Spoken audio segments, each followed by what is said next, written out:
Excellencies, ladies and gentlemen, all protocols observed. Through this video message, I'm privileged to join you at this edition of the World Without Hunger Conference. Allow me to start our exchange today with Africa's food systems. This is critical frontier in the global fight against hunger. Today, we face a stark reality in Africa's development journey, especially in transforming the continent's food systems. The starting point is daunting, and the gap between our current situation and our ambitions for 2030 is staggering. Transforming Africa's food system is critical for the continent and for the global effort to eradicate hunger. But what is the stark reality? Unfortunately, there is a huge gap between where you are and where we want to be. The starting point for Africa's food systems and the global fight against hunger is alarmingly low. In 2023, around 750 million people globally suffer from undernourishment, with 20.4% of the population in Africa affected. That's over 152 million more people than in 2019. 23 million children in Africa attend school while hungry, impacting their ability to learn and thrive. Globally, around 2.3 billion people face moderate or severe food insecurity, which has not significantly improved since the sharp increase in 2020 due to the pandemic. 1.4 billion people still lack access to electricity globally, creating a fundamental barrier to addressing hunger. Energy is crucial for food production and storage. In the coming years, 300 million young people will enter the labor market in Africa, a massive demographic challenge that needs to be absorbed through economic opportunities, particularly in agriculture. Despite these staggering figures, the Sustainable Development Goals set forth ambitious targets.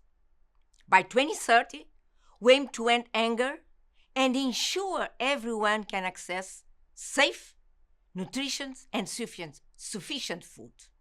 By 2030, we must eliminate all forms of malnutrition. We must also double the agricultural productivity and incomes of small-scale food producers by 2030. Yet, despite these goals, projections show that by 2030, about 582 million people will still be chronically undernourished, half of them in Africa. These numbers provide a sobering reminder that it is not only about statistics.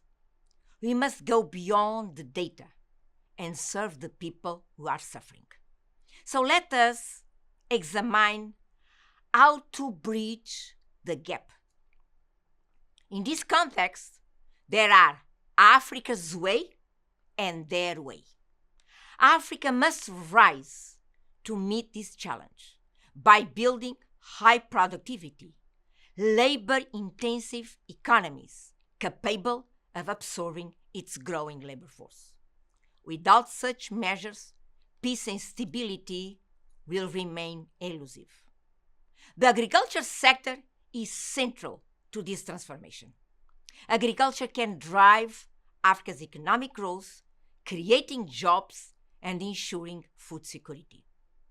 But if Africa does not take ownership of this transformation, it will happen without the continent's control.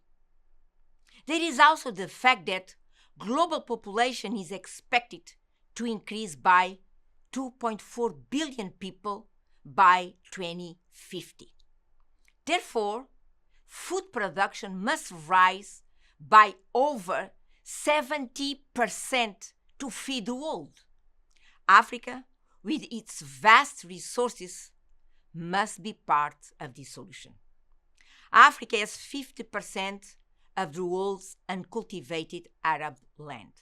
Yet, this land is sold to external actors, and Africa's young workforce is lost through migration. The continent's markets, rather than serving its own producers, increasingly benefit external ones. It is time for better leadership and stronger ownership of Africa's agriculture future. To leapfrog forward, Africa must take control of its resources and markets. So, how can we Africans do it our way and leverage our leapfrog moment?